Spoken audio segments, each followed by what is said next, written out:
Padang, CNN Indonesia, Ketua Umum PDIP Megawati Soekarno Putri menyebut Sumatera Barat atau Sumbar tidak sama lagi dengan zaman awal kemerdekaan Republik Indonesia karena hilangnya tokoh-tokoh besar dan tidak ada lagi budaya musyawarah dan mufakat.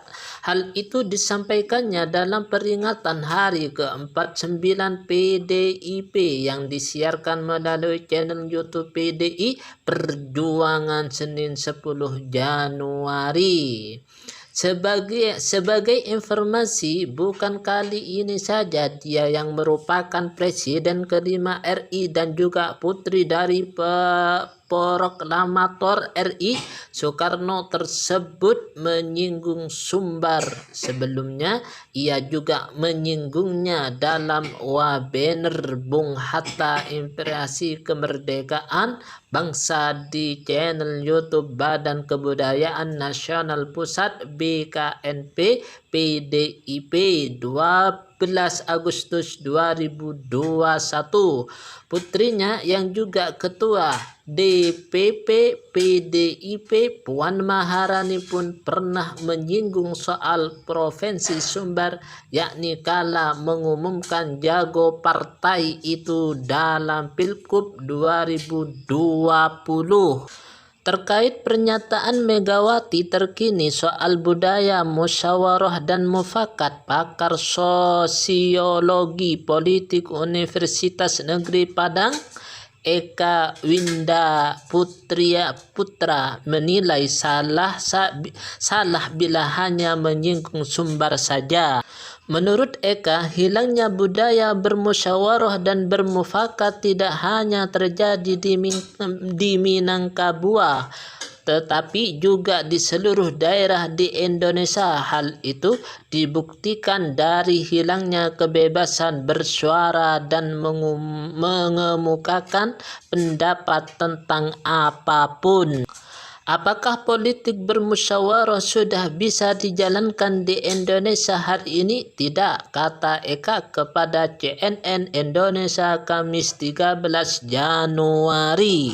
Menurut Eka, meskipun politik bermusyawarah atau politik deliberatif dengan digencarkan dan dikembangkan politik dunia, namun Indonesia hari ini sangat tidak mendukung sistem yang menganut asas permusyawarahan seperti itu.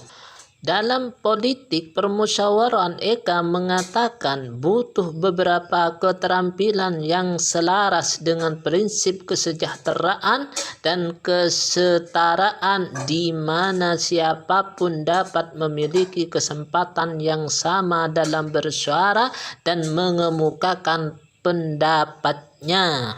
Ironisnya, kata dia, kesempatan yang seperti itu yang hari ini tidak lagi atau sangat minim ditemukan di Indonesia. Ketika ada yang berpendapat berbeda, buru-buru dipandang radikal, pemecah belah, dan penghasut yang persis dengan sistem pada Orde Baru dulu. Ketika mereka mengatakan yang berbeda, dianggap mereka radikal, memecah belah dianggap menghasut masalah dengan pada zaman baru yang dianggap sebagai komunis, ujar ketua jurusan sosiologi UNP itu. Akibatnya, Eka mengatakan semua orang akan merasa terhambat tak deliberatifnya, sehingga kurangnya ranah diskusi dan kesulitan dalam menyampaikan pendapat.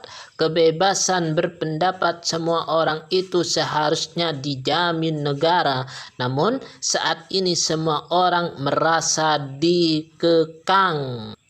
Sedangkan hari ini ruang publik relatif tertutup, apalagi ketika ruang publik itu sudah digantikan oleh media sosial. Katanya, media sosial merupakan wadah penyampaian pendapat yang bersifat satu arah sehingga ruang publik menjadi semakin tidak ada. Memang benar, terminologi informasi membuat semua orang mendapatkan informasi lebih mudah, iya, namun ruang publik tertutup karena diskusinya bersifat in-group atau satu arah. Jelas Eka. Pada konteksnya yang sama, dalam pernyataan terbarunya, Megawati menyampaikan hal tersebut dalam pidatonya di ruang publik yang bersifat in-group atau satu arah, sehingga tidak ada tempat orang lain untuk menyanggah pernyataan dan tidak ada diskusi.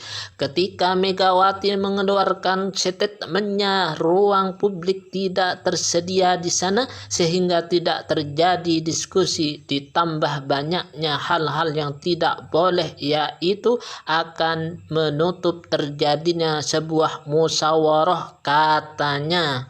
Eka menjelaskan musyawarah itu terjadi ketika ada pendapat yang berbeda, namun sistem komunikasi satu arah dan banyaknya aturan yang mengekang kebebasan berpendapat membuat tidak lagi terciptanya ruang diskusi dan musyawarah.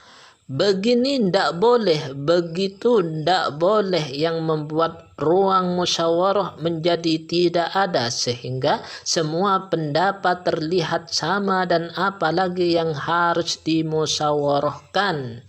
Semuanya sama dan semuanya diatur, ujar Eka. Menurut Eka, tertutupnya ruang diskusi tersebut dapat dirasakan di seluruh Indonesia, sehingga semua pendapat terlihat sama dan tidak dibutuhkan lagi kata musyawarah mufakat dalam mengambil keputusan.